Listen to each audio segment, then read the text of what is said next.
주일 4부 예배 오신 분들 환영합니다. 우리 함께 기도하면서 우리 예배를 함께 나아가면 좋겠는데요. 사람이 자신의 마음일지라도 자기가 다 알고 표현할 수 있는 것은 아니다라는 생각이 들어요. 내 몸이고 내 마음이고 내 생각임에도 불구하고 지금 내가 어떤 감정이고 어떤 생각이 있고 또 내가 얼마나 기쁜지 얼마나 슬픈지 사람들은 그것을 온전히 잘 알고 있지 못하다라는 생각이 듭니다. 그러다 보니까 언제는 때로는 어떤 음악을 들을 때, 어떤 말씀을 들을 때, 어떤 것들을 경험할 때, 무엇을 볼 때 문득문득 깨달아지는 자신의 마음이나 생각과 감정들이 있는 것이죠. 우리 그렇게 기도하면 좋겠습니다. 하나님, 내 마음을 나도 잘 모르겠습니다. 하지만 나를 지으신 주님께서 나를 잘 아시오니 주님이 내 마음을 만져주셔서 하나님을 잘 믿고 따르며 섬길 수 있는 그런 마음 되게 하여 주옵소서. 이렇게요. 주님 이외에 그 어떤 것도 나를 주관하지 않게 하시고 하나님이 나를 다스리시고 나를 이끌어 가시는 내 삶의 주인 되게 하여 주옵소서. 우리 이런 것들을 소망하면서 우리 기도함으로 예배를 준비하면 좋겠습니다. 다 같이 함께 기도합시다. 사랑하는 하나님 아버지, 나도 잘 모르는 나의 마음이지만 이 시간 간절히 구하기는 주님이 우리들의 마음 가운데 오셔서 주님이 우리들을 다스려 주시기를 간절히 소원합니다. 어떤 이들은 마음 가운데 아픔이 있고 어떤 이들은 삶의 여러 가지 일들로 조금은 들뜬 마음이 있는 사람들도 있을 겁니다. 어떤 이들은 번아웃되고 낙심한 이들이 있을 것이고 어떤 이들은 미래에 대한 기대와 소망으로 가득 찬 사람들도 있을 것입니다. 하나님, 지금 우리가 어떤 마음으로 이 자리 가운데 앉아있든지 하나님, 우리가 주님 안에서 주님을 주인 삼아 나아가는 그런 마음 될 수 있도록 주님께서 한 사람 한 사람의 마음들을 주관하여 주옵소서. 우리가 지금 어떤 상황에 있든지 하나님은 우리의 예배와 찬양을 받기에 합당하신 분이심을 우리가 이 시간에 고백합니다.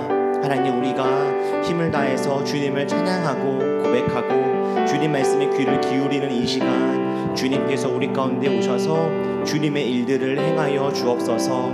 우리 각 사람 한 사람 한 사람을 바라보시면서 주님께서 가장 원하시고 꿈꾸시는 그 일들을 주님 이 시간 행하여 주옵소서.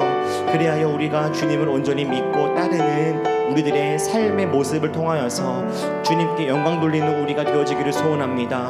하나님, 이 시간 주님의 은혜들을 우리 가운데 부으사 우리들의 주님을 향하여서 온전한 예배를 잘 드릴 수 있도록 인도하여 주시고 주님께 기쁨이 되며 우리 가운데 의미가 넘치는 회복과 사랑이 있는 복된 예배 시간 될 수 있도록 성령 하나님, 이 시간 우리 가운데 오셔서 주님의 일들을 행하여 주옵소서. 기도할 수 있는 힘을 더하여 주시고 찬양할 수 있는 마음과 뜻을 더하여 주셔서 찬양하며 기도하는 이 모든 시간 속에서 주님과의 귀한 사귐과 만남이 일어날 수 있도록 주님 이 시간 주님께서 우리를 다스려 주옵소서.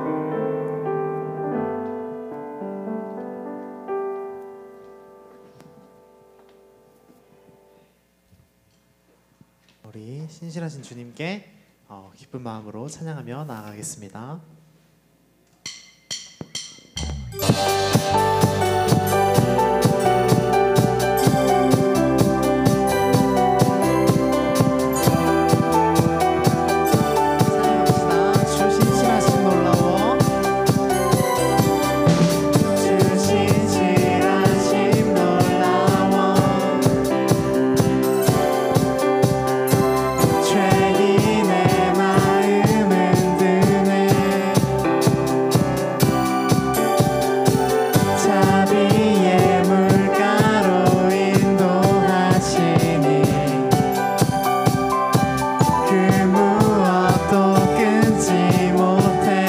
기억하소서.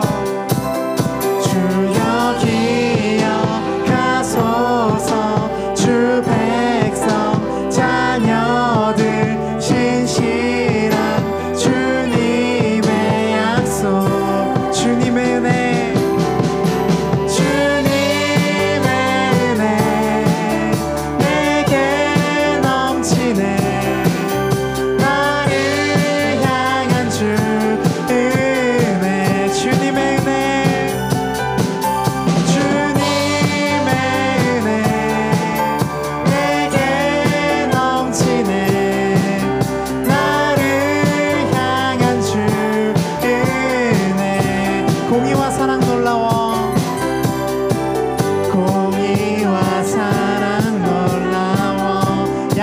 들어 쓰시네.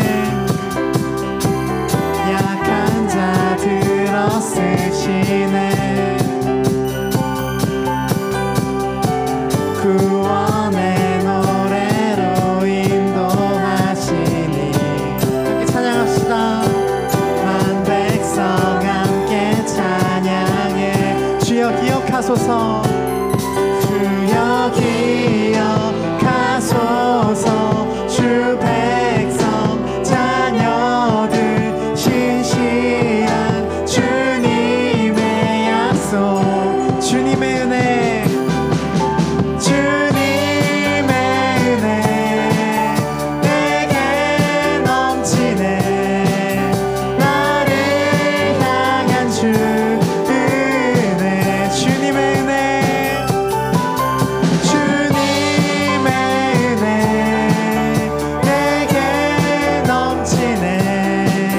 나를 향한 주 은혜. 함께 찬양합시다. 주여 기억하소서. 주여 기억하소서. 주 백성 자녀들 신실한 주님의 약속. 한 번 더 주여 기억하소서. 주여 기억하소서. 주 백성 자녀들 신실한 주님의 약속. 주님의 은혜, 주님의 은혜 내게 넘치네.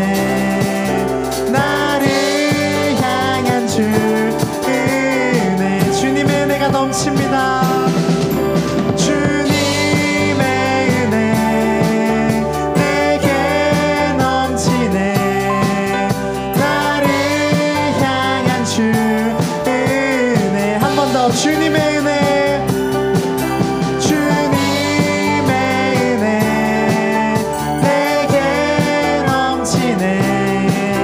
나를 향한 주 은혜.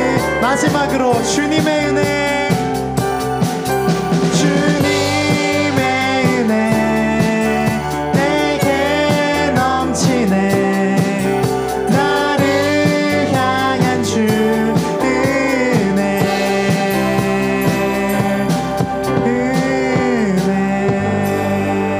우리 주님께 영광의 박수 올려드리겠습니다.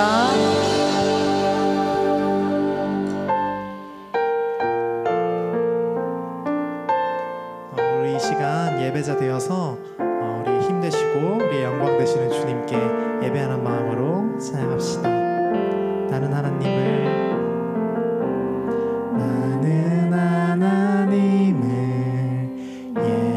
예배하는 예배자입니다. 내가 서 있는 곳 어디서나 하나님을 예배합니다. 내 영혼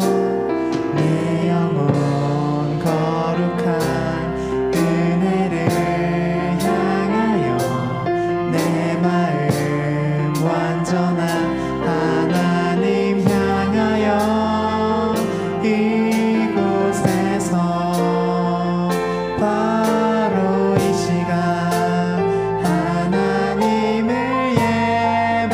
처음부터 찬양합시다. 나는 하나님을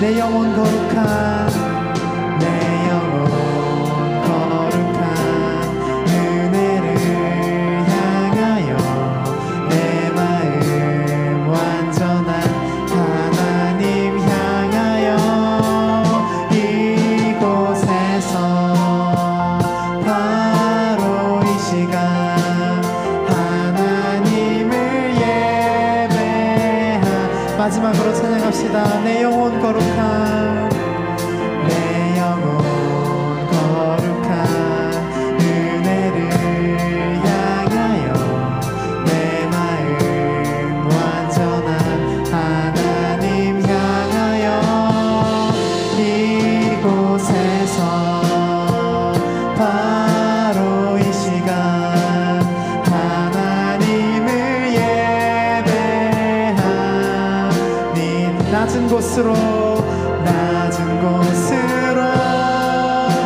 우리 초대하네. 함께 하자고 말씀하시네. 우리도 예수 그 길을 따라 함께 가길 원하네. 주님이 우리와 함께 하시네. 십자가 피 흘린 예수의 손으로 모든 아픔을 위로하시네. 우리에게 보여주셨네.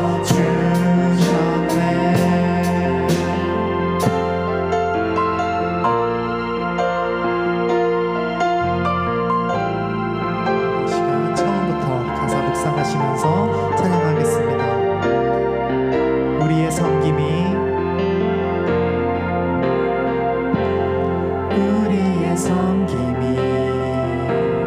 더 낮은 곳으로 우리의 고백이 더 낮은 곳으로 쓰러져 있는 그들을 향해 당신이 그랬듯 더 낮은 곳으로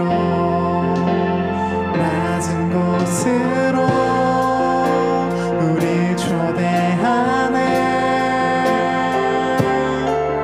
함께 하자고 말씀하시네. 우리도 예수 그 길을 따라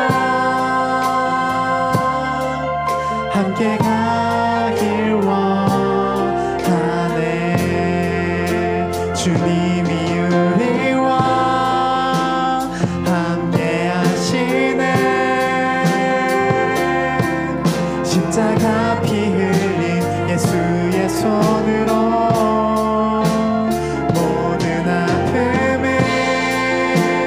위로하시네. 우리에게 보여줄 한 번 더 찬양합시다. 낮은 곳으로 우릴 초대하네. 함께 하자고 말씀하시네. 우리도 예수 그 길을 따라 함께 가길 원하네. 주님이 우리와 함께 하시네. 십자가 피 흘린 예수의 손으로 모든 아픔을 위로하시네. 우리에게 보여주셨네. 저희 이 시간 다 함께 한번 기도하면 좋겠습니다. 이 시간 주님께서 우리를 부르십니다. 주님이 그랬던 것처럼 우리도 더 낮은 곳으로 우리보다 아파하는 사람들의 곁으로 가라고 주님께서 말씀하십니다. 우리 그렇게 되기를 원합니다. 우리 고난받는 사람들의 손을 잡아주고 우리보다 더 아파하는 사람들의 그 아픔에 눈물 지으며 그들을 위로해 주길 원합니다. 우리 이 시간 주님께 그럴 수 있는 힘 달라고 기도하면 좋겠습니다. 또 그러는 와중에 또 저희가 지쳐 넘어지며 저희의 상처들을 돌볼 수 없을 때 저희를 위로하여 주시고 다른 사람들을 저희에게 붙여주셔서 저희의 그 상처와 저희의 그 아픈 부분들이 깨끗이 치유될 수 있도록 주님께 이 시간 다 함께 한번 기도하면 좋겠습니다. 기도합시다. 주님 도와주시옵소서. 하나님 아버지, 저희가 주님의 길을 따라가길 원합니다. 주님께서 물으실 때, 주님께서 함께 가자고 물으실 때 저희가 그 길을 함께 가길 원합니다. 주님 붙들어 주시옵소서. 저희에게는 그럴 힘도 없으며 저희의 마음은 연약하기만 합니다. 주님, 저희의 마음을 붙들어 주시고 아버지, 저희의 부족한 부분들을 주님께서 해결하여 주시옵소서. 아버지, 저희가 저희보다 약한 자들에게, 저희보다 아픈 자들에게 향할 때 아버지, 주님께서 저희를 위로하여 주시옵소서. 아버지, 그 길이, 아버지, 그 방법이 험한 길이라는 것을, 아버지, 어려운 방법이라는 것을 저희가 알고 있습니다. 아버지, 그럼에도 저희가 그 길을 갈 때 아버지, 저희가 넘어지며 아버지, 저희의 상처조차 돌볼 수 없을 때 아버지, 주님께서 위로하여 주시고 저희가 어딜 가든지 저희가 서 있는 곳 어디에서든지 아버지, 주님께서 저희와 함께하여 주시며 아버지, 주님의 상처를 위로하여 주시옵소서. 주님 붙들어 주시옵소서. 아버지, 함께하여 주시옵소서. 주님 붙들어 주시옵소서.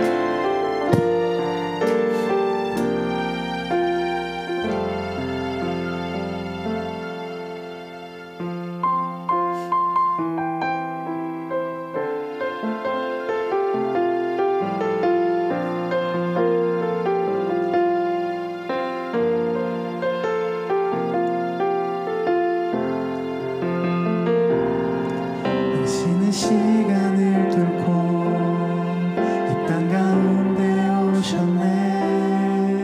우리 없는 하늘 원치 않아 우리 삶에 오셨네. 자신의 편안 버리고 우리에게 평안 주셨네. 가장 낮은 자의 모습으로 우리 삶에 오셨네. 하나님 우리와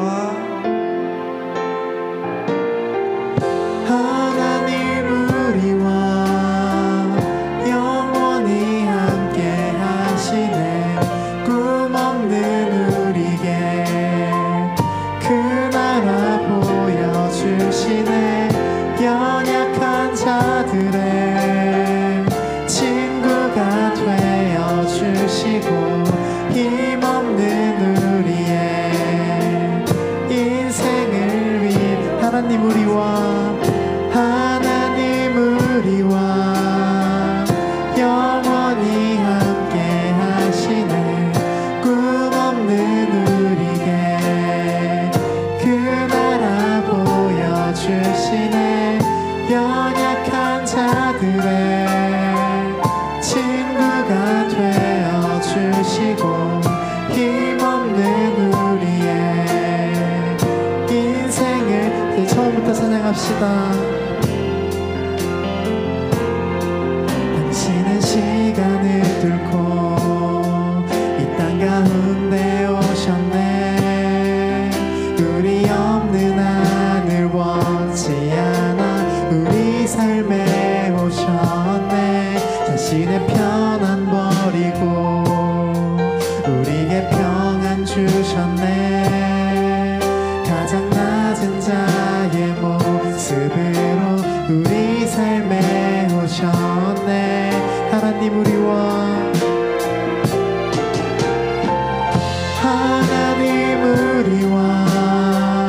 영원히 함께 하시네. 꿈없는 우리에게 그 나라 보여주시네. 연약한 자들의 친구가 되어주시고 힘없는 우리의 인생을 위로 한 번 더 생각합시다. 하나님 영원히 함께 하시소. 아버지, 주님의 피조 세계를 사랑하는 마음으로써 이 세상을 어떻게 살아가야 합니까? 아버지, 저희는 꿈이 없습니다. 아버지, 저희에게 그 나라를 보여주시옵소서. 아버지, 그 나라를 보고 저희가 주님의 나라를 확장하는 삶을 살 수 있도록 아버지, 이 사순절 기간이 아버지 정말 주님의 그런 나라를 아버지 주님의 꿈을 상상하는 기간이 되게 하여 주시옵소서. 아버지, 그 꿈을 그 나라를 상상하는 데 있어서 아버지 큰나무 청년교회가 아버지 저희 각각의 영혼들에게 아버지 그런 귀한 영감을 줄 수 있는 공동체가 되게 하여 주시고 아버지 이 안에서 서로의 삶을 나누며 서로의 삶의 방식을 공유하는 가운데 주님의 나라를 더욱더 저희가 깊이 알고 깊이 깨달으며 더 정말 저희가 실제적인 삶으로서 살아갈 수 있도록 주님께서 도와주시옵소서. 주님 주시옵소서.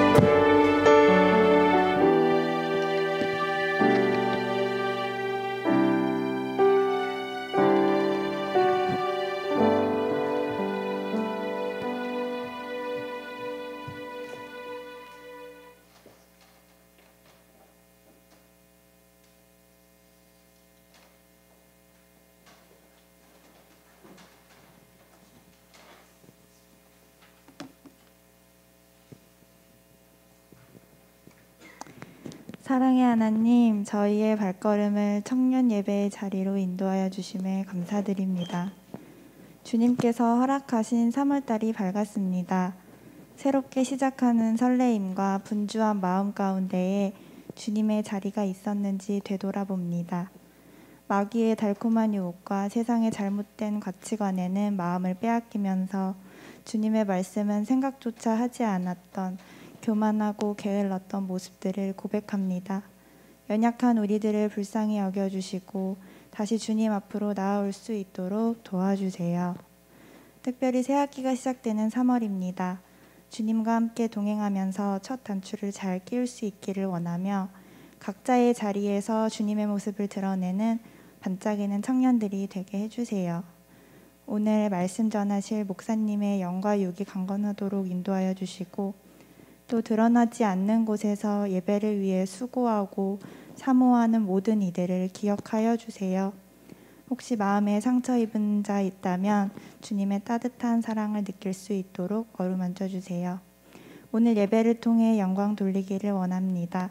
이 모든 말씀 예수님의 이름으로 기도드렸습니다. 아멘.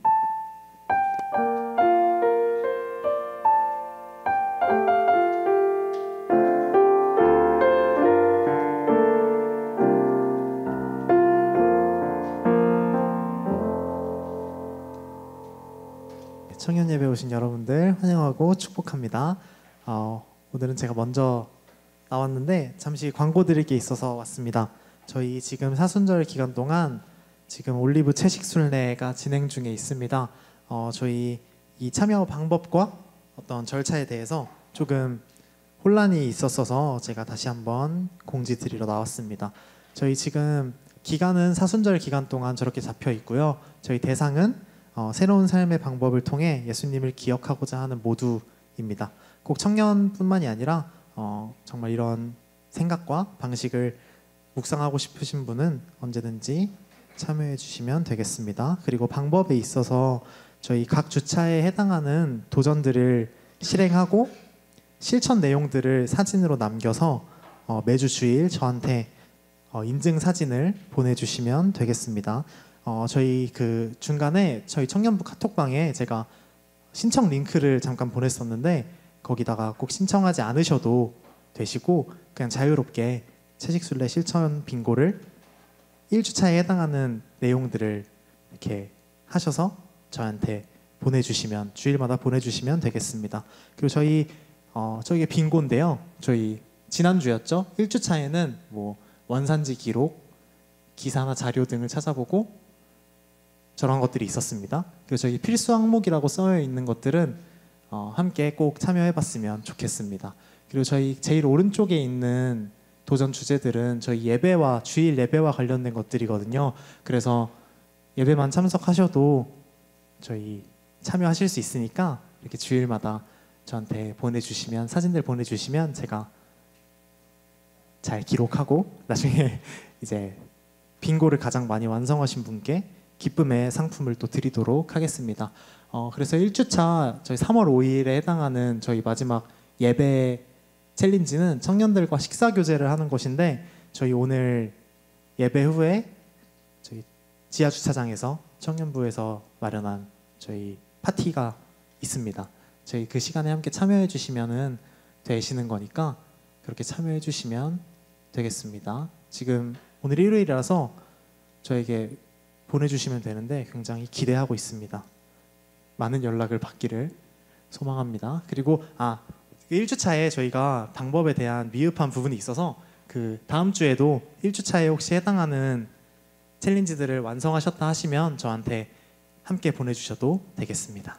네, 채식순례에 대한 광고는 여기까지고 김태현 청년 나와서 딥한 광고들 더 해주시겠습니다.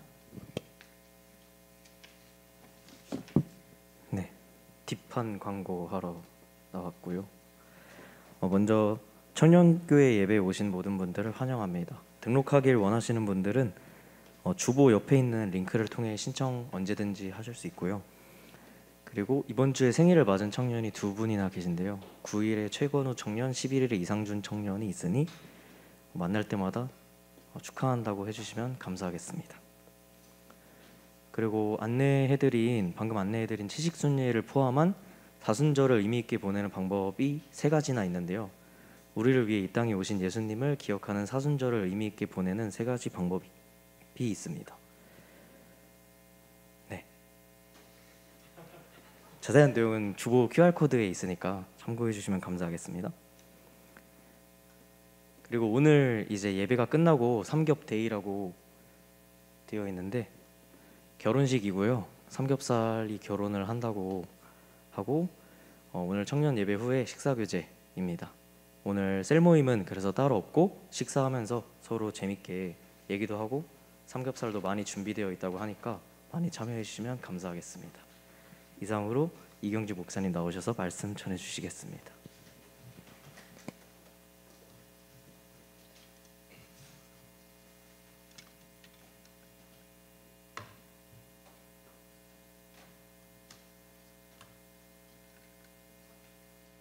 사순절 채식순례를 한다면서 이 고기 파티가 웬 말이냐라고 하시는 분들이 있는데 오해입니다. 오해고요. 저희는 오늘 끝나고 고기를 먹는 것이 아니고 사랑을 먹는 겁니다. 네, 혹시 고기 먹는다고 오해하신 분들은 사랑을 먹으러 오시면 되는 거니까요. 오셔서 고기와 함께 사랑을 많이 나누시면 될 것 같고요. 조금 마음이 불편하다 하시는 분들 채소 있습니다. 쌈 있으니까 쌈 드시면 되겠습니다. 함께 나눌 말씀은 창세기 42장입니다. 창세기 42장 26절부터 37절까지 말씀 보겠습니다. 창세기 42장 26절부터 37절까지를 제가 읽을 때 함께 잘 봐주시면 좋겠습니다. 그들은 곡식을 나귀에 싣고 거기를 떠났다. 그들이 하룻밤 묵어갈 곳에 이르렀을 때에 그들 가운데서 한 사람이 자기 나귀에게 먹이를 주려고 자루를 풀다가 자루 아귀에 자기의 돈이 그대로 들어있는 것을 보았다. 그는 이것을 자기 형제들에게 알렸다. 내가 낸 돈이 도로 돌아왔다. 나의 자루 속에 돈이 들어있어. 이 말을 들은 형제들은 얼이 빠진 사람처럼 떨면서 서로 쳐다보며 한탄하였다. 하나님이 어찌하여 우리에게 이런 일을 하셨는가? 그들은 가나안 땅으로 아버지 야곱에게 돌아가서 그동안 겪은 일을 자세히 말씀드렸다. 그 나라의 높으신 분이 우리를 보더니 엄하게 꾸짖고 우리를 그 나라를 엿보러 간 첩자로 여기는 것입니다. 그래서 우리는 그에게 우리는 정직한 사람입니다. 우리는 첩자가 아닙니다. 우리는 모두 한 아버지의 자식들로서 12형제입니다. 하나는 잃고 또 막내는 가나안 땅에 우리 아버지와 함께 있습니다 하고 말씀을 드렸습니다. 그랬더니 그 나라의 높으신 분이 우리에게 이르기를 어디 너희가 정말 정직한 사람들인지 내가 한번 알아보겠다. 너희 형제 가운데서 한 사람은 여기에 나와 함께 남아있고 나머지는 너희 집안 식구들이 굶지 않도록 곡식을 가지고 돌아가거라. 그리고 너희의 막내 아우를 나에게로 데리고 오너라. 그래야만 너희가 첩자가 아니고 정직한 사람이라는 것을 내가 알 수 있겠다. 그런 다음에야 내가 여기 잡아둔 너희 형제를 풀어주고 너희가 이 나라에 드나들면서 장사를 할 수 있게 하겠다 하였습니다. 그들은 자루를 비우다가 각 사람의 자루에 각자가 치른 그 돈꾸러미가 그대로 들어있는 것을 보았다. 그들과 그들의 아버지는 그 돈꾸러미를 보고서 모두들 겁이 났다. 아버지 야곱이 아들들에게 말하였다. 너희가 나의 아이들을 다 빼앗아 가는구나. 요셉을 잃었고 시므온도 잃었다.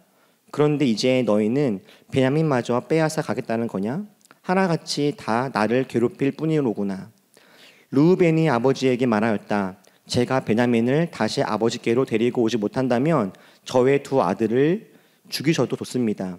막내를 저에게 맡겨 주십시오. 제가 반드시 아버지께로 다시 데리고 오겠습니다. 아멘. 오늘은 요셉 8번째 시간으로 좋은 말을 한다고 좋은 사람이 되는 것은 아닙니다. 좋은 말을 한다고 좋은 사람이 되는 것은 아닙니다. 라는 제목으로 함께 말씀을 나누겠습니다.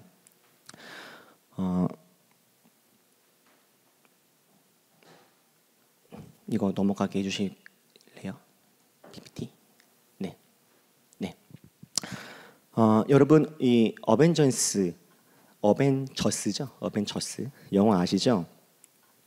이 영화는 뭐 아이언맨, 토르, 뭐 헐크, 캡틴 아메리카 이런 자기만의 어떤 특별한 능력을 가지고 있는 영웅들이 지구를 위협하고 있는 악당들과 싸우면서 세상을 구하는 그런 이야기입니다. 사실 원래는 뭐 아이언맨, 뭐 토르, 캡틴 아메리카 이렇게 각각 한 캐릭터들끼리 자기의 영화를 한 편씩 여러 편씩 이렇게 가지고 있었죠. 원래는 그렇게 따로따로 영화들을 구성하고 있었던 캐릭터들이었는데 이 어벤져스에서는 이 영웅들이 한꺼번에 다 나와서 한꺼번에 힘을 합쳐야만 문제를 해결할 수 있는 그런 스토리를 진행하고 있었습니다. 이 영웅들, 저 사진에 보이는 사람 영웅들 한 명 한 명을 봐도 정말 대단한 능력자들인데 이들이 힘을 합쳐야만 이길 수 있는 그런 스토리를 만들려다 보니까 이들과 싸우는 적은 엄청나게 강하고 또 엄청나게 악한 캐릭터여야 했을 겁니다. 그래야만 박진감도 있고 싸움에 대한 어떤 명분도 생기지 않겠습니까? 그래서 저 모두가 함께 모여서 힘을 합해서 싸워내고 무찔러야만 하는 그런 악당이 등장했죠. 그게 누굽니까? 타노스죠. 타노스. 저 모든 영웅들이 함께 힘을 합쳐서 이겨야 되는 그 악당이 바로 여러분들이 지금 보고 계시는 저 타노스인데요. 여러분도 저 타노스가 악당이라고 생각을 하십니까? 그렇게 많은 영웅들이 모여서 힘을 합쳐서 싸워서 무찔러야만 할 만큼 그렇게 나쁜 존재인가 하는 것이죠. 저 타노스는요, 우주의 절반을 제거하는 것을 목표로 하고 있습니다. 그러니까 생명체의 절반을 다 없애겠다. 이것이 지금 목표인데, 그래서 이 땅에 절반의 사람들이 타노스로 인해서 갑자기 생명을 잃게 되기도 했습니다. 그런데 여러분, 타노스가 이렇게 생명 있는 사람 절반을 죽이려고 했던 그 이유는 뭐였습니까? 기억나십니까? 타노스가 이 세상의 절반의 인구를 다 없애겠다라고 그렇게 생각했던 이유는 타노스가 그냥 미치광이이고 그냥 살인마 여서가 아니었죠. 타노스는 우주 전체의 과거와 현재와 미래를 보면서 이 온 우주가 영원히 생명을 누릴 수 있는 상황을 만들고 싶은 것, 이것이 궁극적인 목표였습니다. 그랬죠? 보셨죠? 영화? 그런데 타노스는 이 우주가 건강하게 영원히 지속되기를 바랬는데 지금 자기가 가만히 보니까 인간들이 너무 많아져서 또 그 인간들의 영향력이 너무 커져서 이렇게 내비두었다가는 지구도 다 망할 뿐만 아니라 온 우주가 그리 건강해하지 않겠다라고 하는 판단을 하게 된 것이죠. 그래서 이에 대한 대안으로 타노스는 우주 전체에서 무작위로 절반의 존재, 50%의 존재들을 제거함으로써 자원 고갈 문제도 해결하고 삶을 지속 가능하게 만들고 싶었던 거예요. 그래서 뭐 우주든 지구든 어디든 생명체의 절반을 다 없애서 이 우주가 조금 더 건강하고 완벽한 상태로 영원히 지속될 수 있도록 그렇게 하는 거였습니다. 그러니까 다시 말하면 이 타노스는 사람을 죽이는 것에 목적이 있는 것이 아니라 온 우주를 살리는 데 목적이 있는 그런 캐릭터인 것이죠. 멸망을 위해 죽이는 것이 아닌 살리기 위해 죽이려고 하는 것, 이게 타노스의 모습이었습니다. 이처럼 타노스는 자신이 이루려고 하는 이 목적에 대해서 이성적인 근거와 과학적인 이론을 가지고 있으며 이를 달성하기 위해서 심지어 타노스는 자기가 사랑하는 가족들과 이별을 하는 그런 희생도 감수합니다.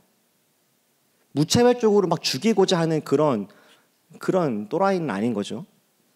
생명의 절반을 제거할 때에도 타노스는 학벌, 인종, 재산, 명예, 권력 이런 것들에 매이지도 않습니다. 돈이 많다고 살려두거나 권력이 강하다고 해서 봐주는 것도 아닙니다. 그냥 랜덤이에요. 공평합니다. 심지어 죽음에 이르게 되어지는 그 과정에서도 어떤 아픔이나 고통이 있는 것이 아니라 순간적으로 소멸하게 하죠. 사람이 막 이렇게 놀고 있다가 갑자기 가루처럼 싹 사라지는 것 아니요 그렇게 하지 않았습니까? 영원한 지옥에 보내거나 끔찍한 아픔을 겪으면서 죽음에 이르게 하는 것이 아니라 순간적으로 사라지게 하는 그런 것이죠. 여러분, 이래도 타노스가 악하다라고 여러분들은 생각이 드십니까? 요즘에 많은 분들이 보고 이슈가 되었던 드라마 중에서 넷플릭스에 더 글로리라고 하는 드라마가 있었죠.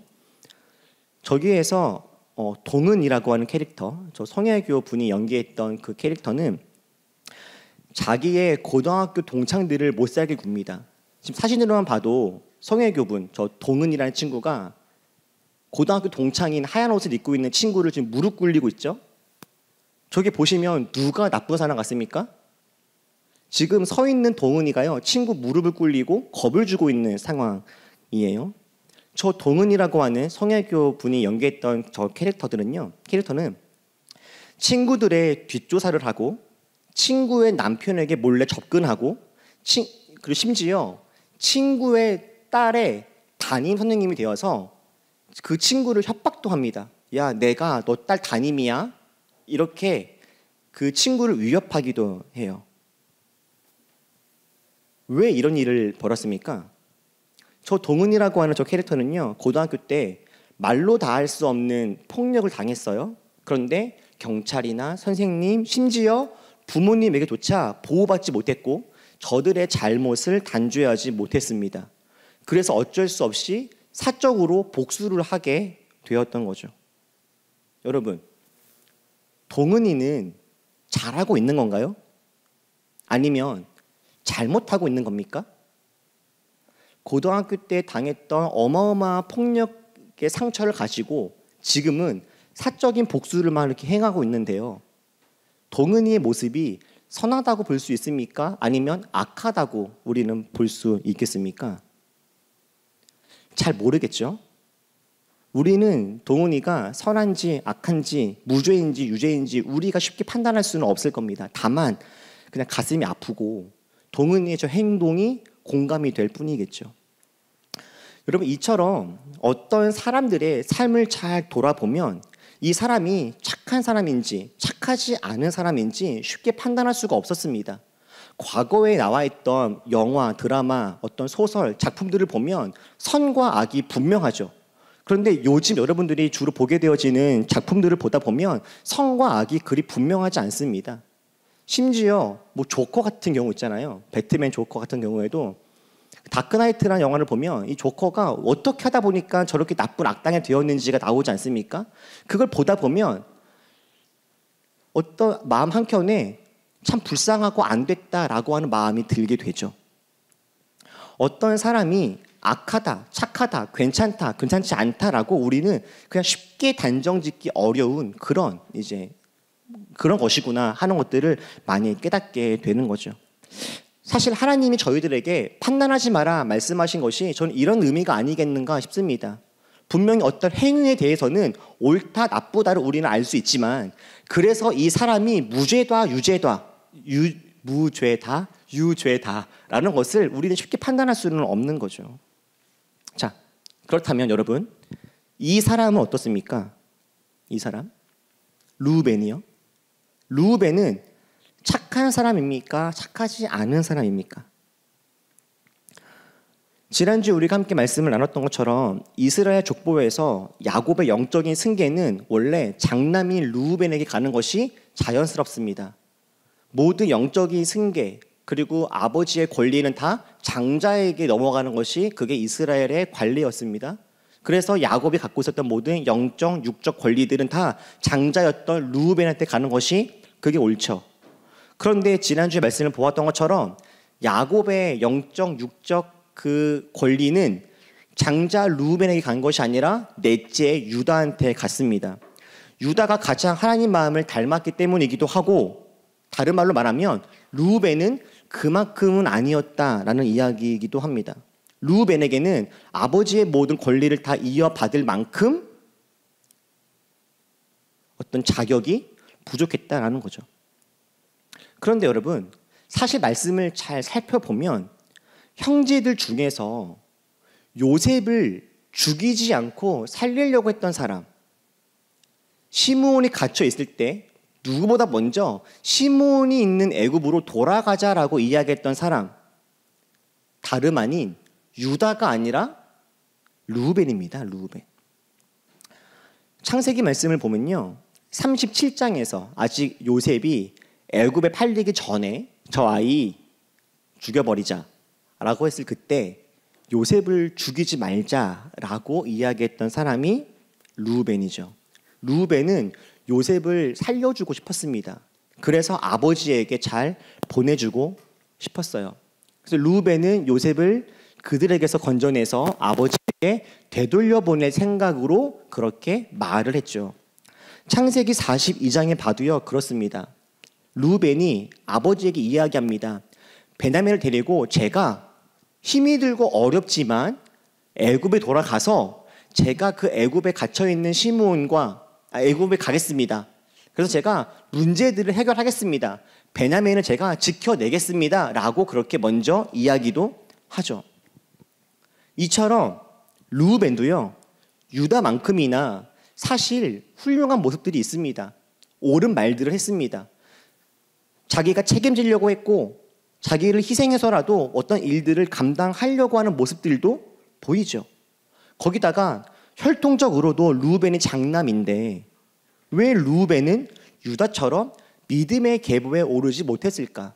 지금 이렇게 나와 있던 창세기의 어떤 표면적인 문장들만 봐도요, 르우벤이 꼭 유다보다 못한 사람인가라고 보기는 사실 그렇게 쉽진 않은 모습이기도 한 거거든요. 이렇게 되면 르우벤에게는 어떤 모습이 깊숙이 숨겨져 있을까라는 궁금증이 생기기도 한데요. 사실 르우벤의 모습을 잘 살펴보면 르우벤에게는 세 가지의 결정적인 한계가 있었다는 것을 발견할 수가 있게 됩니다. 맞습니다. 르우벤은 좋은 말을 하는 사람이었고 착한 생각을 하는 사람이기도 했으나 세 가지의 한계가 있습니다. 첫 번째, 르우벤은 말만 합니다. 37장에서 형제들이 요셉을 죽이고자 할 때 르우벤이 아니다, 요셉을 살리자라고 하는 말을 했죠. 잘했습니다. 그 말 한 덕분에 요셉은 당장 죽음에서 벗어날 수가 있었습니다. 르우벤은 요셉을 아버지에게 돌려보내고 싶은 마음도 있었습니다. 그래서 말을 했죠. 잘했습니다. 그러나 르우벤은 거기까지밖에 하지 못했습니다. 요셉의 옷이 찢겨질 때, 구덩이에 던져질 때, 애굽으로 팔려갈 때 르우벤은 아무것도 하지 않습니다. 마음으로는 아버지에게 돌려보내고 싶은 마음이 있었고 말도 했으나 형제들이 그 이상으로 더 동참해주지 않자 르우벤은 그냥 거기에서 멈춰버리고 만 것이죠. 42장에서 르우벤이 베냐민을 데리고 제가 애굽으로 갔다 오겠습니다라고 이야기를 했을 때 아버지 야곱이요 반대합니다. 안 된다. 베냐민을 데려갔다가 너가 아무리 책임을 진다라고 해도 나는 너 못 믿겠다라고 아버지 야곱이 반대해요. 그렇게 르우벤이 아버지의 반대에 부딪혔을 그때 르우벤은 그대로 주저앉습니다. 말을 했는데 안 된다고 하니까 그럼 알겠습니다라고 그냥 주저앉은 거예요. 르우벤은 옳은 말을 했으나 안 된다고 하는 반대에 부딪히자 그대로 포기하고 맙니다. 르우벤은 이렇게 말할지 모르겠습니다. 저는 구하고 싶었습니다. 저는 하려고 했습니다. 그런데 저 사람들이 못하게 했을 뿐입니다. 라고요. 이렇게 르우벤처럼 나는 그러고 싶지 않았는데 저 사람들 때문에 어쩔 수 없습니다. 라고 그렇게 이야기를 할 수 있는 사람이 또 한 명 있어요. 기독교 역사 안에. 아마도 제가 보기에는 기독교 역사 안에서 사람들에게 가장 많은 욕을 들어먹는 사람이 이 사람이겠다는 생각이 드는데 여러분 누가 있을 것 같으세요? 기독교 역사 안에서 성경에 나와 있는 인물 중에 욕을 역사상 가장 많이 먹는 인물. 네, 빌라도입니다. 빌라도. 왜 빌라도죠? 빌라도가 언제 욕을 먹고 있죠? 우리는 오늘도 빌라도에게 한마디 했죠. 뭐라고 했습니까? 이렇게 우리는 매주마다 이렇게 얘기하죠. 그는 성령으로 잉태되어 동정녀 마리아에게 나셨고 본디오 빌라도에게 고난을 받아 십자가에 못 박혀 죽으셨다. 우리는 지금 최소한 이것을요 1500년 이상 기독교인들은 거의 매주마다 어떤 분들은 매일마다 이렇게 외우고 있는 거거든요. 본디오 빌라도는 예수님을 십자가에 못 박은 예수님을 죽인 사람의 대명사로 1500년 이상 그렇게 사람들의 입에 오르내리고 있습니다. 그런데 여러분 사실 본디오 빌라도야말로 예수님을 죽이고 싶어 하지 않았던 사람이에요. 요한복음 19장 말씀들을 이렇게 보면요. 이런 말씀들이 있습니다. 4절 빌라도가 말합니다. 나는 그에게서 예수님에게서 아무 죄도 찾지 못했다. 6절 나는 그에게서 죄를 찾지 못하였다. 이렇게 빌라도는 예수님을 죽이고 싶어하는 유대교 종교 지도자들에게 오히려 예수님을 변론합니다. 너네가 죽이고자 하는 이 예수에게 나는 알아봤는데 죄가 있는 것을 발견하지 못했다. 예수는 죄가 없다. 그러니 그냥 풀어주는 게 어떻겠니? 라고 그렇게 이야기를 합니다. 말을 했죠. 심지어 빌라도는요. 예수님을 놓으려고 힘썼다라고 해요. 힘썼다. 최선의 노력을 다했다라는 거죠. 사실 예수님을 죽이려고 그렇게 막 애를 썼던 사람들은 유대인들이며 종교 권력자들이죠. 빌라도는 예수님이 죄 없음도 알았고 예수님이 비범하다라는 것도 알았고 정말 죽이고 싶은 마음이 빌라도 마음에는 없었습니다. 찜찜했어요. 특별한 존재인 것 같은데 죽이다가 무슨 일이 있지 않을까라고 하는 불안한 마음이 있었죠. 오히려. 그런데 기독교 역사는 예수님을 죽인 사람의 대명사로 빌라도를 꼽고 있다는 겁니다. 왜 그럴까요? 예수님을 죽이라고 소리 질렀던 군중들에게는 없으나 빌라도에게 있는 것 때문에 그렇습니다. 그게 뭘까요? 결정권입니다. 결정권. 예수를 결국에 십자가에 못 박으라라고 말할 수 있는 결정권. 군중들이 할 수 있는 말은요. 소리 지르는 것밖에 없어요. 죽여라. 예수를 죽여라. 결국에 예수를 십자가에 매달으라라고 실제로 결정할 수 있는 권리는 빌라도에게 있었던 것이죠. 군중들이 예수님을 아무리 죽이고 싶다라고 한들 그들에게는요. 그럴 수 있을 만한 능력이 없습니다. 그런데 빌라도에게는 예수님을 살릴 수 있는 능력도 있고 죽일 수 있는 능력도 있어요.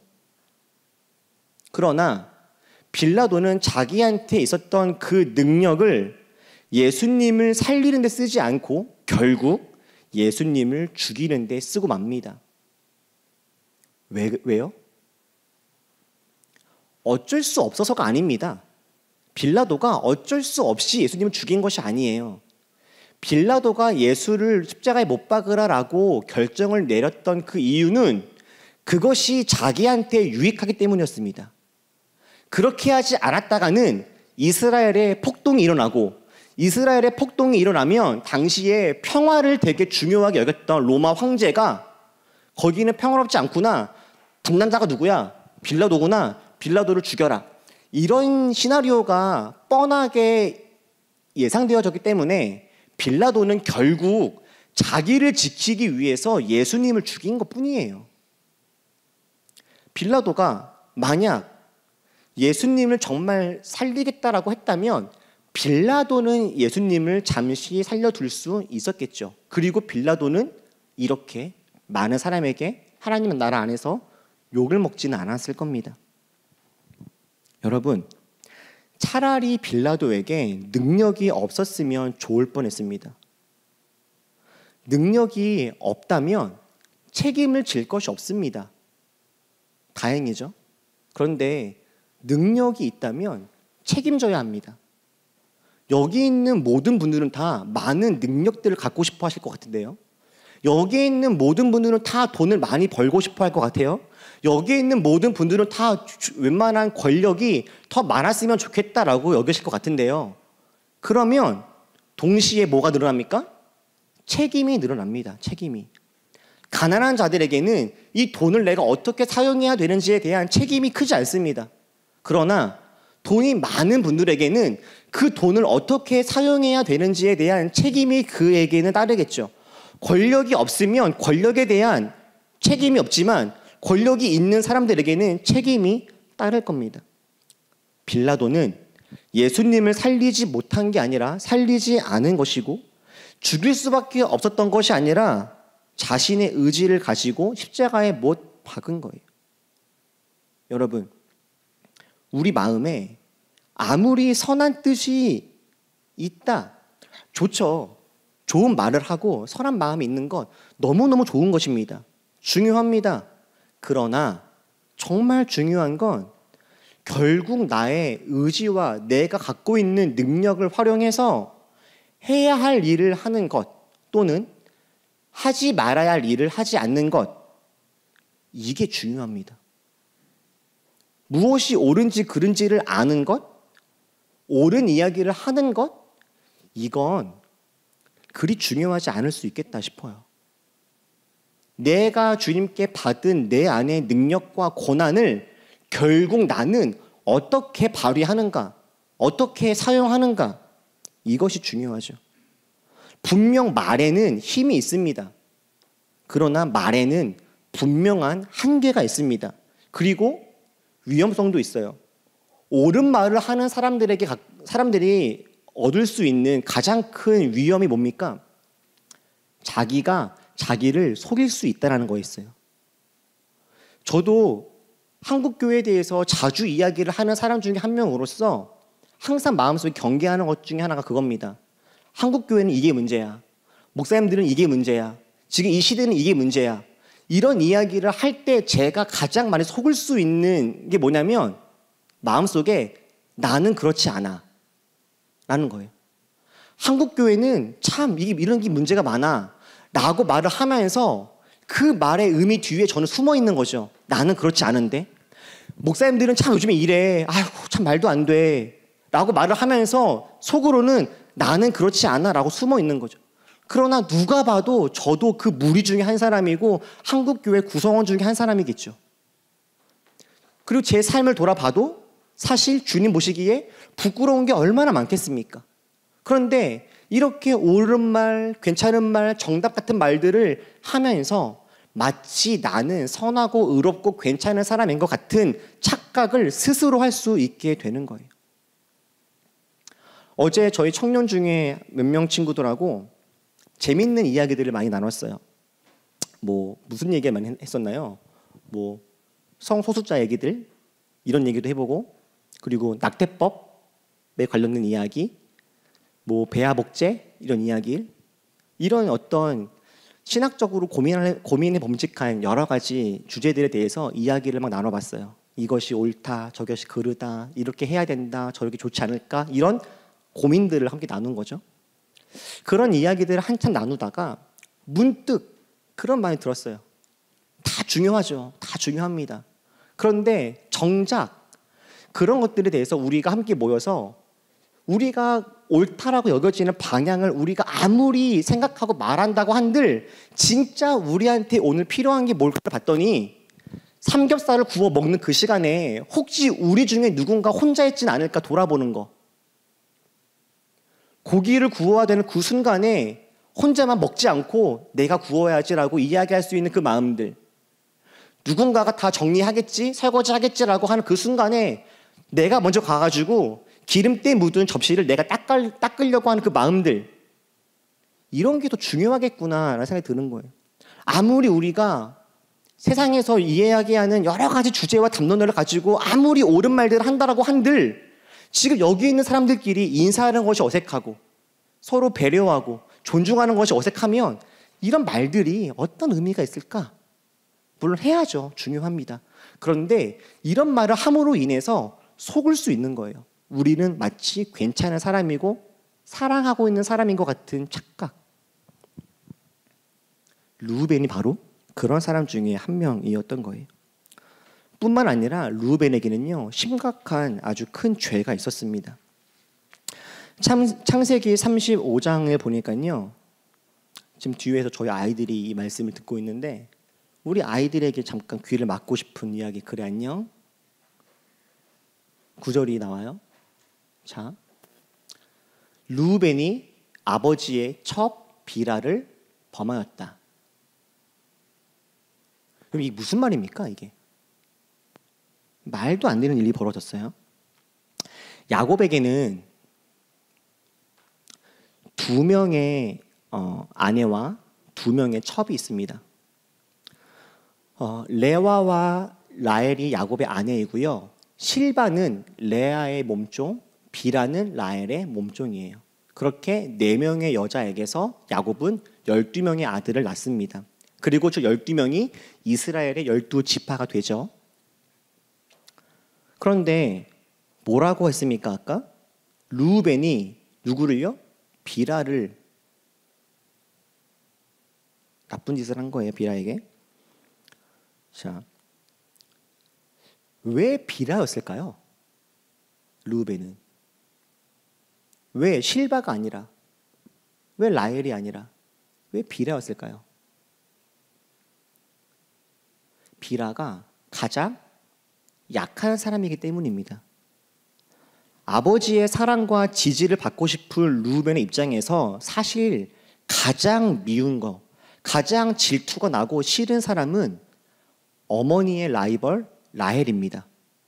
라헬이 자기 엄마가 받아야 할 아버지의 사랑을 다 받았고 그 자식들 요셉과 베냐민이 아버지의 특별한 사랑을 받고 있으니 사실 르우벤이 저 4명의 여자들을 봤을 때 가장 싫어할 사람은 라헬이에요. 그런데 아무리 르우벤이어도 라헬을 건드릴 수는 없죠. 그런데요, 여러분, 라헬이요 베냐민을 낳다가 먼저 세상을 떠납니다. 죽게 돼요. 그리고 야곱이 매우 슬퍼합니다. 르우벤은 라헬 때문에 슬퍼하는 아버지가 싫었나 봐요. 르우벤이 비라를 범하였다라고 이야기 나왔던 35장 22절 그 바로 위에가 라헬이 죽고 아버지가 슬퍼하고 있는 바로 그 내용이에요. 그런데 르우벤은 라헬이 죽고 아버지가 슬퍼하고 있는 바로 그 다음에 비라를 범하는 정말 나쁜 짓을 한 거죠. 라헬이 죽어서 너무 좋았을 텐데 그 라헬 때문에 슬퍼하는 아버지를 보니까 또 화가 났겠죠. 그렇게 르우벤은 비라에게 나쁜 행동을, 나쁜 짓을 합니다. 르우벤이 라헬을 보면서 질투와 짜증, 분노와 원망 가질 수 있을 겁니다. 그러나 그랬다면 그 마음을, 그 화를, 그 분노를, 그 원망을 누구한테 표해야 됩니까? 야곱한테 해야죠. 야곱한테. 아버지, 왜 이러십니까? 공평하게 하십시오. 왜 라헬과 요셉과 베냐민입니까? 공평하게 하십시오. 저희 어머니도 저희들도 돌아봐 주십시오. 라고 르우벤은 자기 아버지에게 말을 해야 옳습니다. 그러나 성경 그 어디를 봐도 르우벤이 아버지에게 이런 이야기를 했다라고 나오는 것은 볼 수가 없어요. 심지어 라헬한테도 루벤은 아무 말도 하지 않습니다. 다만 루벤은 자기 안에 있는 그 분노를, 답답함을 가장 힘이 없고 약한 몸종 빌하한테 쏟아 부은 거예요. 루벤은 전형적으로 강자한테 약하고 약자한테 강한 정말 가장 나쁜 전형의 모습을 보여주고 있는 겁니다. 그런데 이게 문제가 뭐냐면요, 하나님이 이러한 모습을 너무너무 싫어하신다는 거였어요. 사무엘 하 말씀에 보면 다윗이 밧세바를 범하는 장면이 나옵니다. 밧세바라고 하는 아리따운 여자가 있었는데 다윗이 그 여자를 보고서 한눈에 반해요. 그래서 이미 왕이었던 다윗은 밧세바를 데리고 오라고 명령을 해서 밧세바를 범합니다. 그런데 밧세바는 이미 남편이 있는 여자였어요. 그랬을 때 다윗이 이 여자가 남편이 있구나라는 것을 알았을 그 다음에 자신이 잘못한 것을 후회하거나 돌이키는 것이 아니라 그 남편을 없애려고 합니다. 결국에 실제로 밧세바의 남편이었던 우리야를 다윗은 죽여버려요. 이 사람이 죽으면, 없으면, 보이지 않으면 마치 자기가 지은 죄가 없어지기라도 하는 것처럼 다윗이 우리야를 죽이는데, 우리야를 죽인 다윗에게 하나님은 이렇게 말씀하세요. 너가 나를 업신여기고 햇사람 우리야의 아내를 빼앗아 너의 아내로 삼았다. 근데 여러분, 다윗이 업신여긴 것은 우리야입니다. 우리야. 다윗이 잘못한 것은 밧세바예요. 그런데 하나님 뭐라고 하시죠? 너가 나를 무시했다라고 하시죠.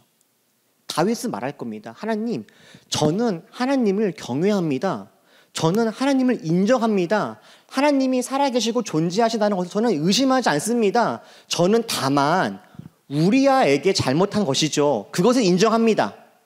라고 다윗은 말할 수 있을지 모르겠어요. 그런데 주님은 뭐라고 말씀하시냐면 너가 우리야를 업신여겼다라고 말씀하시는 것이 아니라 너가 나를 무시했다라고 말씀을 하시는 거예요. 하나님은 힘이 있는 사람들이 힘이 없는 사람들을 무시하는 것을 자기를 무시했다라고 여기시고, 혹 힘이 없는 사람들이 누군가에게 아픔을 당할 때 그것을 자신의 아픔이라고 여기시는 분이 우리 하나님이신 거죠. 우리가 혹 누군가를 괴롭히고 힘들게 한다면 그것은 하나님을 무시하는 행위이고, 혹 우리가 누군가에게 괴로움과 아픔을 당한다면 우리가 아파하는 것만큼 하나님도 함께 아파하신다라는 것을 주님이 알려주시는 겁니다. 루벤은 이런 잘못을 한 거예요. 그런데 이것보다 마지막으로 더 큰 문제가 나옵니다. 1000번 만번 양보해서 자기의 어머니가 아니라 다른 여자를 더 사랑하고 편애하는 아버지를 보면서 짜증과 분노가 일어날 수 있다라고 합시다. 정말로 해서는 안 되지만 죄를 지었다라고 합시다. 그러나 그랬다면 르우벤은 반드시 그 죄를 회개했었어야 합니다. 빌하에게 잘못을 뉘우치고 빌하의 아들들, 자식들에게 잘못을 뉘우쳐야 했죠. 그리고 자신의 아버지에게도 잘못을 뉘우쳐야 했습니다. 그 35장 말씀을 보시면요, 참 이게 드라마틱한 게, 라헬이 죽고 아버지가 슬퍼합니다. 르우벤은 빌하를 범해요. 그리고 그 뒤에 이어지는 문장이 있어요. 아버지가 이걸 다 알았다. 이걸 굳이 기록해놔요, 성경이. 그런데 르우벤은 그 아버지에게 한마디 말이 없어요. 이거 너무 슬프지 않습니까? 르우벤은 결국 회개하지 않습니다. 이미 자신의 죄를 아버지가 알고 있음에도 불구하고 르우벤은 아버지와 빌하에게, 아니 그 누구에게도 자신의 잘못을 뉘우치지 않습니다. 여러분, 시간이 좀 지나서 그냥 아무 일도 없었던 것처럼 그냥 밥 먹었어? 라고 하면 그게 사과가 되는 겁니까? 그런 것도 있죠. 때로는 싸웠을 때 굳이 가서 미안해 라고 말하지 않아도 밥 먹으러 갈래? 라고 하는 말검이 내가 너에게 미안한 마음이 있어 라고 하는 것을 표현할 때가 있습니다. 언어적으로. 그러나 반드시 자신의 잘못을 이야기하고 구체적으로 보상하고 책임을 져야 되는 상황들이 훨씬 많습니다. 여러분, 살아가다 보면 몰라서 죄를 짓기도 하고 정말 해서는 안 되지만 악하고 둔하고 미련하고 그래서 죄를 짓기도 합니다. 그래서는 안 되지만 우리는 모두가 다 크고 작은 죄를 지으며 살아갑니다. 그런데 비록 죄를 지었다면, 그래서 내가 죄를 지었다는 것을 알았다면 그때 우리는요, 돌이켜야 됩니다. 예수님이 우리를 대신해서 우리 죄값을 담당해 주셨다라고 하는 것은 우리가 죄를 지어도 아무렇지도 않다라고 하는 말이 결코 아니죠. 주님이 우리 죄를 담당했다라고 하는 말은 하나님이 우리한테 용서를 누릴 수 있는 기회를 주셨다라고 하는 말입니다. 원래 우리는 용서를 구할 수도 없는 사람이었어요, 원래는. 그러나 이제는 용서를 구할 수 있는 기회가 생긴 거예요. 잘못했습니다. 안 그럴게요. 정말 미안합니다. 그런 이야기를 할 수 있는 기회가 생긴 거예요, 이제 우리한테. 주님께서 우리 죄를 사해 주셔서 하나님 안에서 나는 다시금 하나님의 자녀로 살아갈 기회를 얻게 되었으니 이제 우리는 더더욱 내가 지은 죄에 대해서 책임을 지며 살아가야 하는 것이죠. 하나님 앞에서, 내가 잘못한 그 사람들 앞에서.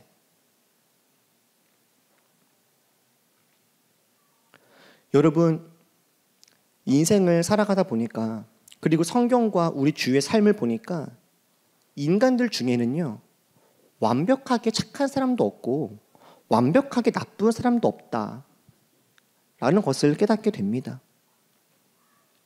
여기 있는 우리 모두가 이미 다 그렇지 않습니까? 우리 안에는 다 이 두 가지 마음이 다 있어요. 루벤이 완벽한 악인입니까? 유다는 완벽한 의인인가요?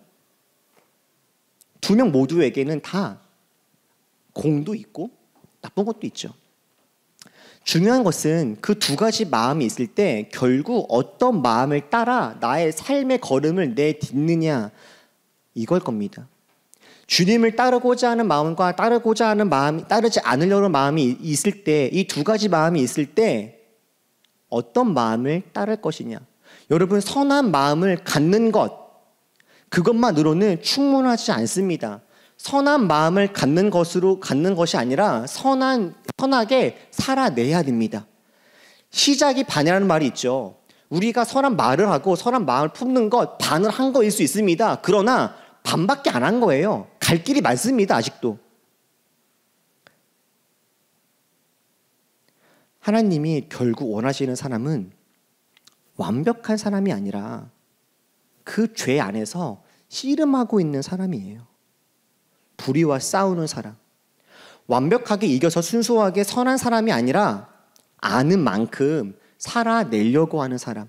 죄를 지었을 때 후회하고 아파하고 고뇌하고 용기를 내어서 죄를 고백할 수 있는 사람. 주님께서 원하시는 삶을 살아가려고 애를 쓰는 사람을 주님은 찾으십니다. 사랑하는 여러분, 바라기는 좋은 생각과 좋은 말들을 많이 하시기를 바랍니다. 그러나 그 생각과 말에 그치지 말고 그 생각과 말에 속지 마시고 그렇게 알고 있는 대로, 말씀하신 대로 살아갑시다. 사실 오늘 말씀을 준비하면서 가장 많이 마음에 찔리는 게 누구였을까요? 당연히 저죠. 매주일마다 이렇게 이야기를 하는 저는 사실 설교를 할 때마다 죄를 쌓아가고 있는 느낌이 들어요. 차라리 모르면 괜찮을 것 같아요. 내가 이 사람한테 이렇게 하는 것이 죄인 것을 모르면 괜찮을 것 같은데 알면 그렇게 하면 안 돼요. 주님께 받은 것들에 대해서 우리 거룩한 부담을 가지고 주님이 우리에게 지혜를 주시고 지식을 주시고 돈을 주시고 명예를 주시고 능력을 주셨다면 그것만큼 죄와 싸워서 이기고 승리하고 씨름하고 혹 죄를 지었다면 회개하면서 돌이킬 수 있는 우리들 될 수 있으면 좋겠습니다. 알고 있다면 지금부터는 여러분 부단히 싸우십시오. 그냥 괜찮다라고 여기지 마세요. 죄들은 반드시 우리를 죽입니다. 갉아먹고 아프게 합니다. 내버려두지 마시고 하나님의 은혜를 구하시면서 싸워서 루벤의 길이 아니라 유다의 길로 걸어갈 수 있는 우리가 될 수 있으면 좋겠습니다. 오늘 말씀을 마치면서 디모데전서 6장 11절과 12절 말씀을 우리 좀 같이 함께 읽고 오늘 말씀을 마치면 좋겠는데요. 우리 같이 함께 읽어볼까요? 시작. 오직 너 하나님의 사람아 이것들을 피하고 의와 경건과 믿음과 사랑과 인내와 온유를 따르며 믿음의 선한 싸움을 싸우라. 영생을 취하라. 이를 위하여 내가 부르심을 받았고 많은 증인들 앞에서 선한 증언을 하였도다. 오직 너 하나님의 사람아. 오직 너 하나님의 사람아. 믿음의 선한 싸움을 싸우라. 기도하겠습니다. 주님께서 우리에게 하신 말씀 가운데 우리 반응합시다. 결단하고 고백합시다. 들어오실 때 받았던 마음으로 쓰는 기도 카드에 여러분들의 고민들, 질문들, 결단들 적어서 우리 복원하는 시간에 주님께 올려드리는 마음으로 함께 복원할 수 있으면 좋겠습니다.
오직 너 하나님의 사람아.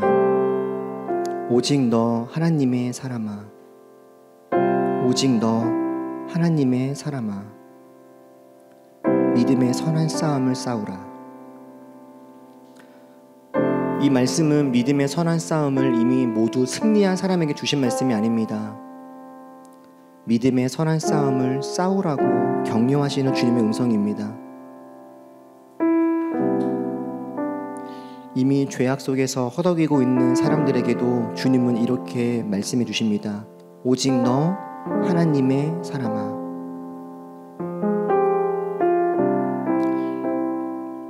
하나님, 우리가 말만 하고 스스로를 속이는 자가 아니라 하나님이 기뻐하실 그 모습을 향해 나아가는 자가 되어지게 하여 주옵소서. 하나님을 업신여기고 있으면서도 그런 줄도 모르는 그런 비참한 삶이 아니라 주님과 함께 나아가는 삶을 살아내는 우리 되게 하여 주옵소서. 권력이 많아 오히려 주님께 죄를 짓기보다는 오히려 가진 것이 없어서 주님을 나의 편으로, 하나님을 나의 든든한 백으로, 오직 주님의 사랑받는 자로 차라리 그런 삶을 살아갈 수 있게 하여 주옵소서.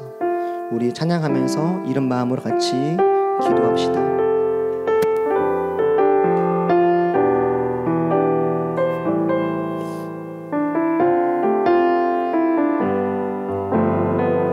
많은 이들 말하고 많은 이들 말하고 많은 이들 노래는 하지만 정작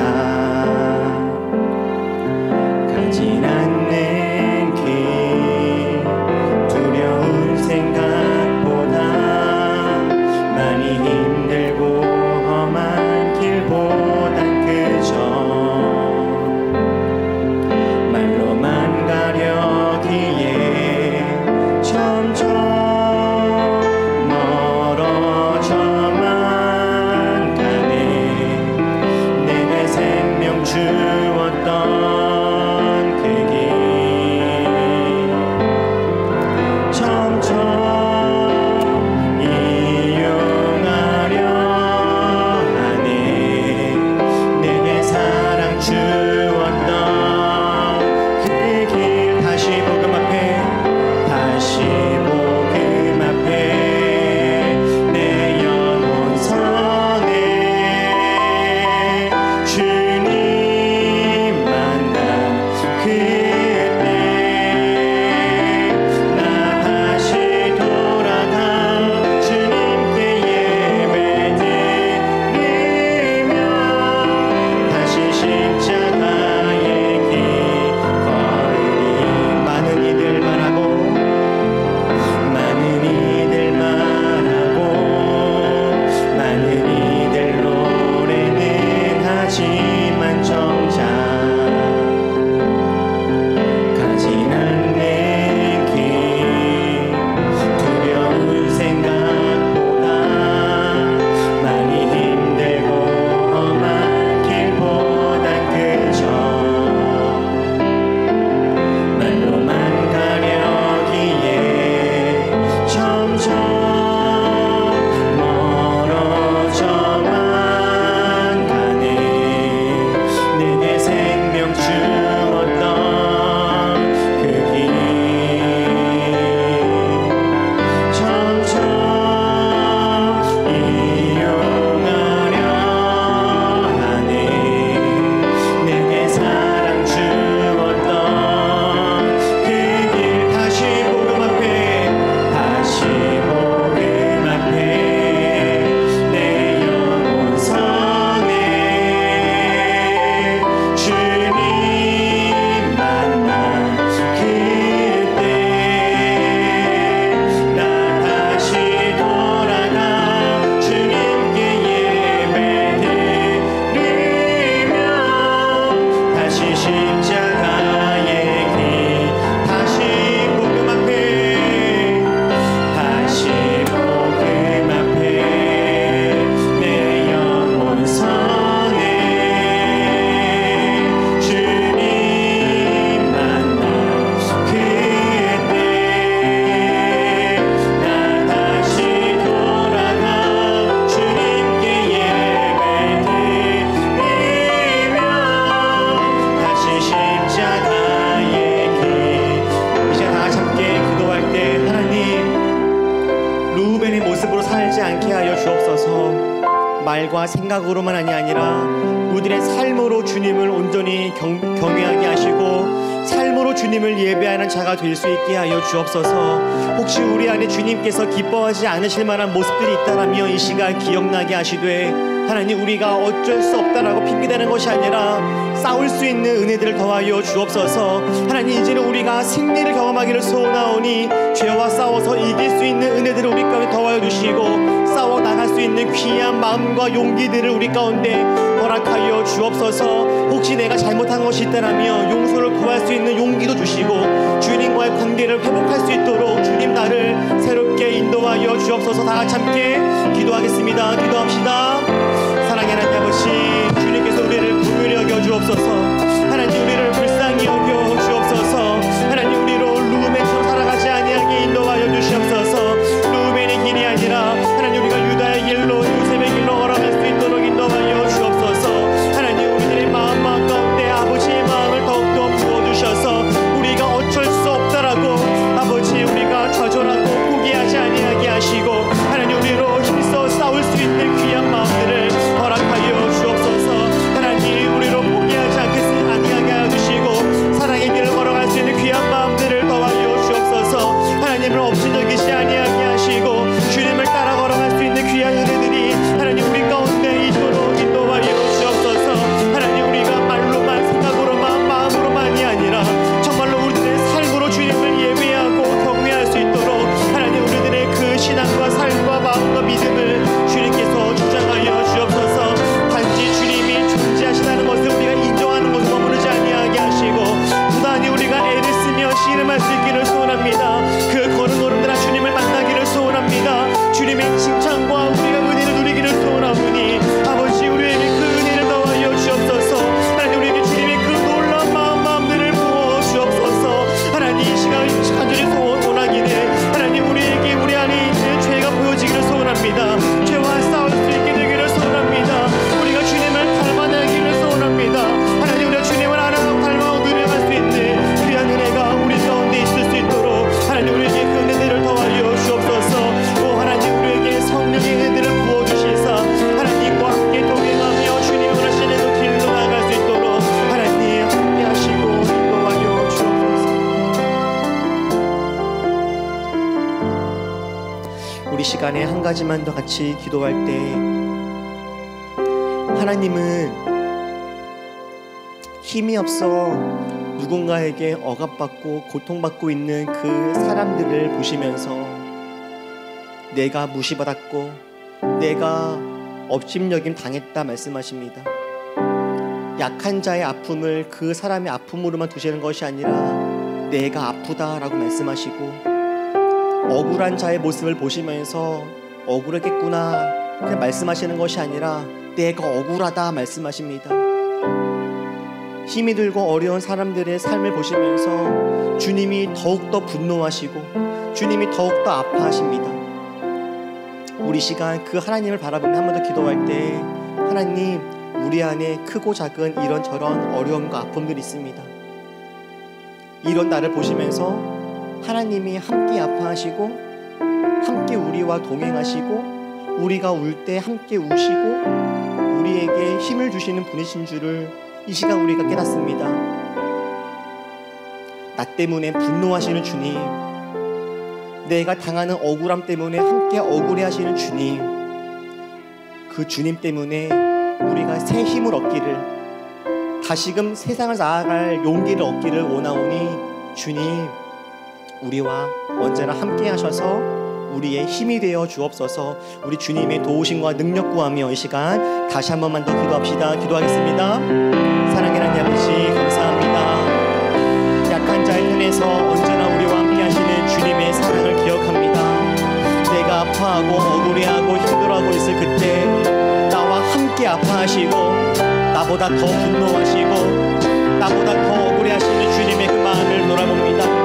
하나님 우리에게 주님의 그 사랑의 마음들이 부어지게 하여 주옵소서. 주님의 길을 걸어가고 있는 이들 삶 속에 주님의 놀라운 위로와 긍휼과 용기가 주님의 칭찬이 부어지게 하여 주옵소서. 잘했다 나의 아들아, 잘했다 나의 딸아. 주님 말씀하시는 그 음성을 우리가 듣고 나가기를 원하오니 하나님 비록 우리가 힘이 들고 어려운 가운데 있다 할지라도 포기하지 않을 수 있는 그 은혜를 우리 가운데 허락하여 주시고 주님이 나를 아시고 주님이 나 때문에 아파하시고 나 때문에 함께 우시고 나와 동행하시는 주님이심을 우리 시간에 믿고 따라갈 수 있도록 하나님 우리에게 그 귀한 마음들 부어주옵소서. 내가 잘 안다, 내가 다 안다, 내가 너의 마음을 알고 있다라는 말씀을 주님의 그 마음들을 우리가 이 시간에 믿음으로 받으며 나아가오니 하나님 우리들의 힘이 되어주시고 능력 되어주셔서 우리가 주님과 함께 외로워하지 않고 믿음의 길을 잘 걸어갈 수 있도록 주여 우리에게 능력 되어 주옵소서.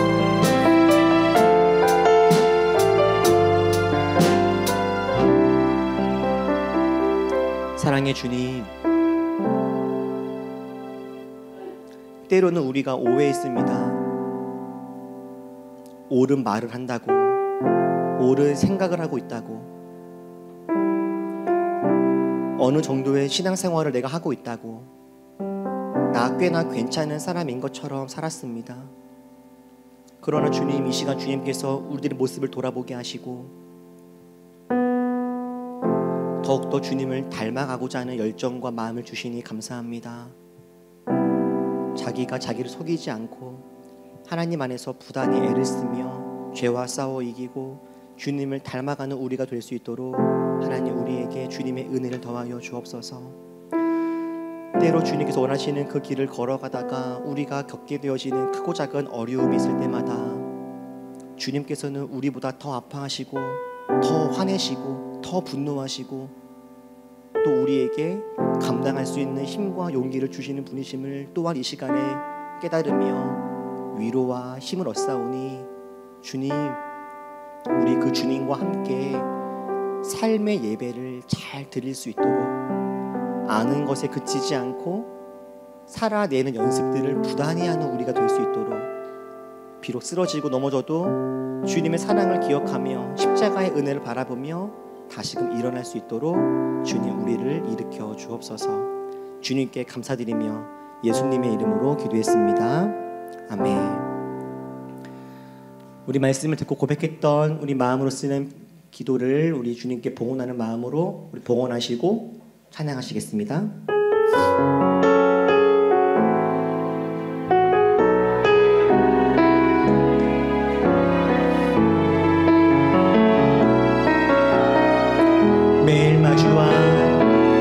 매일 마주한 슬픔을 견뎌나가며 주 예수의 마음을 닮아가네. 두려운 걸음마다 주가 동행하니 주를 취하며 오늘을 걷네. 주의 신실한 소망을 깊이 담으며 주 예수의 풍요를 채워가네. 하나님의 자녀로 명예 지켜가며 깊어진 삶을 주께 드리네. 기도하겠습니다.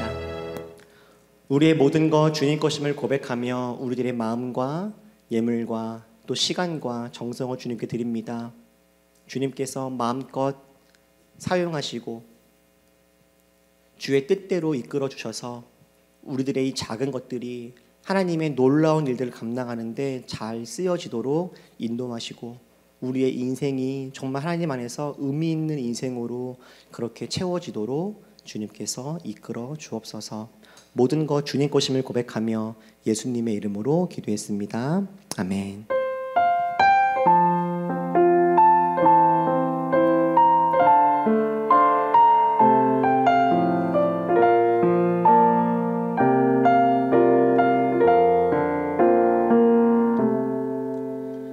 이번 한 주간도 하나님 안에서 우리가 승리한 삶을 살기를 결단하는 마음으로 우리 다 같이 일어나셔서 우리 주님께 영광과 기쁨의 찬양을 드리시고 축도 예배를 마치겠습니다.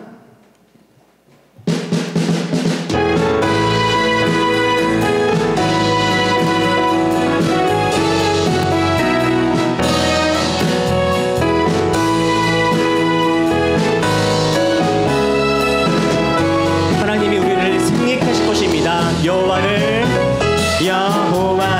즐거이 불러 기쁨으로 주께 나가리. 여호와 하나님 나 주의 백성 기르시는 양이라. 여호와를 즐거이 불러 기쁨으로 주께 나가리.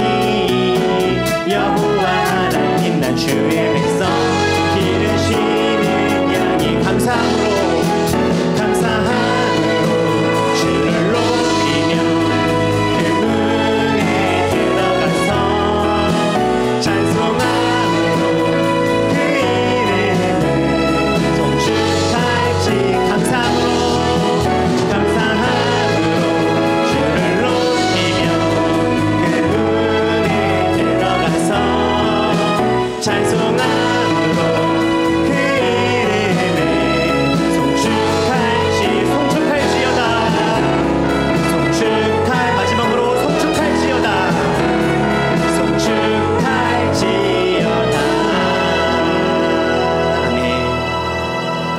이제는 우리를 모든 죄에서 구원하신 우리 주 예수 그리스도의 은혜와 우리가 다 깨달을 수 없고 담을 수 없는 하나님의 크신 사랑과 언제나 우리와 함께 하시며 우리와 동행하시는 성령님의 그 큰 은혜가 우리가 주님께 알고 깨달은 것을 삶으로 살기로 결단하며 부단히 애를 쓰고 그 길로 걸어가고자 하는 우리 모든 교우분들 머리머리 위에 삶의 걸음걸음 위에 지금부터 영원토록 함께 하시기를 간절히 축원하옵나이다. 아멘.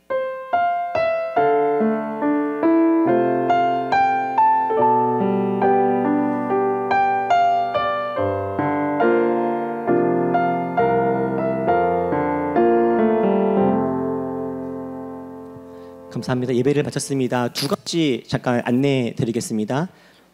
광고한 대로 지금 내려가셔서 오늘은 사랑을 먹는 날입니다. 가셔서 삼겹살과 함께 사랑을 나누시면 되겠는데요. 뭐 청년뿐만 아니라 여기 계신 모든 젊은이분들 함께 가셔서 교제하시면 좋겠고요. 지금 내려가시면 준비가 짠 돼 있는 게 아니라 이제 준비를 할 겁니다. 같이. 그러니까 내려가셔서 뭐 상도 피고 상추도 씻고 고기도 나르고 의자도 깔고 이렇게 해서 같이 준비하고 같이 먹고 그렇게 자유롭게 하시면 될 것 같아요. 장소는 우리 교회 지하 주차장이거든요. 그래서 우리 내려가셔서 준비하고 준비된 대로 그렇게 식사하시면 교제하시면 되겠습니다. 감사합니다. 하늘 위에 주님 밖에 내가 사모할 자 이 세상에 없네. 내 맘과 힘을 믿을 수 없네. 오직 한 가지